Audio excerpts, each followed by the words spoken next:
Haala kabaja ayyaana cuuphaa bara kanaa ilaalchisee kutaa lallabaa Finfinneetti dursaa Phaaphaasota kan ta'an Abuna Henook ibsa kennaniin hordoftoota amantaa kiristaanaa biyya keessaa fi biyya alaa jiran maraan araara waaqayyoon eegamtanii baga ayyaana cuuphaa bara 2017tiin nagaan ittiin siin ga'e jedhaniiru. በሀገር ውስጥና በውጭ ሀገር የምትኖሩ የኢትዮጵያ ኦርቶዶክስ ተዋሕዶ ቤተክርስቲያን ልጆች ምእመናንና ምእመናት biyya alaa fi biyya keessaa kan jirtan hordoftootni amantaa ortodoksii tawaahidoo hundi keessan baga guyyaa jaalatamaa fi kabajamaa ayyaana cuuphaa nagaadhaan geessan. በይቅርታው ብዛት ጠብቆ እንኳን ለ2017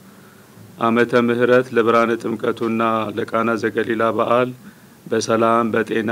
አደረሰን አደረሳችሁ. Amantaa Ortodoksiitti ayyaanota addabaabayitti hawaasni baay'inaan bahee kabaju lamaan keessaa isa tokkoo fi isa guddaa akkasumas miidhagaa kan ta'e ayyaanni cuuphaa magaalaa Finfinneetti Jaan Meedaa yookiin Hurufa Boombii dabalatee bakkeewwan 64tti haala miidhagaa ta'een ni kabajamaa jedhan Abuna Henook. በኦርቶዶክሳዊ ተዋሕዶ ቤተክርስቲያናችን ስርዓተ አስተምህሮ በአደባባይ ከሚከበሩ ሁለት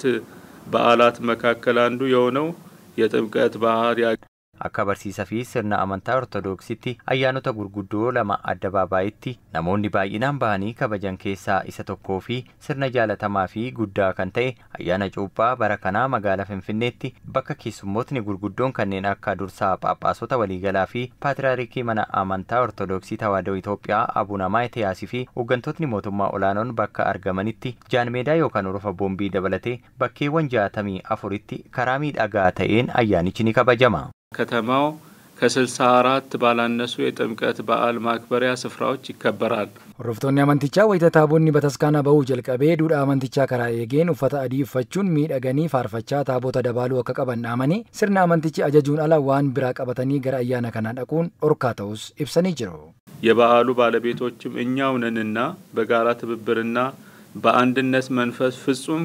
ክርስቲያናዊ በሆነ ስነ ምግባር ማክበር የሁላችን ግዴታ ነው። አባ ayyaanicha kan taatan hordoftootni amantaa ortodoksii duudhaa ayyaanicha karaa guutuu ta'een heeguun kallattii mana amantaa irraa kennameen hala waan biraa qabatanii bahuun dhorkaa ta'uu hubattanii ayyaana keessan uffata adii fi faaruun akka miidhagsitan barbaanna. Hambaa kiliyyaa ta'uun yuuneeskootti kan galmaa'e ayyaanni cuuphaa duudhaan isaa eegamee kan kanaan duraa caalaa beeksifamuu qabas jedhanii jiru. በማይዳሰስ ቅርጽነት በዩኔስኮ የተመዘገበውን ታላቁን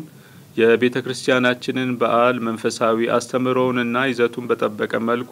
hambaa kiliyyaa ta'uun yuuneeskootti kan galmaa'e ayyaanni cuuphaa karaa sirnaa fi duudhaa isaa eeggateen akkasumas barsiisa mana amantichaa gubbaa haga sadarkaa gadiitti karaa wal fakkaataa ta'een kennamuu fudhachuun hambaa keenya kana caalatti beeksisaa kabajuuf hunduu wal dhagahuu qaba. Amajjii 10 taabonni bakkeewwan jiranii sa'aatiin itti bahan akka fageenya isaaniitti gargar ta'us sa'aatiin isaan laga gahan sa'a 9 hanga 10 ta'us eeranii jiru. Amajjii 11 fi 12 ammoo taabonni bakka itti bahee ganama sa'a 4tti bakka cuuphaa itti taasisanii kan ka'an yoo ta'u sa'aatii 8 hanga 11tti ammoo bataskaana bahanitti kan deebi'an ta'uu dursaan Phaaphaasota kutaa lallabaa magaalaa Finfinnee Abuna Henook ibsanii jiru.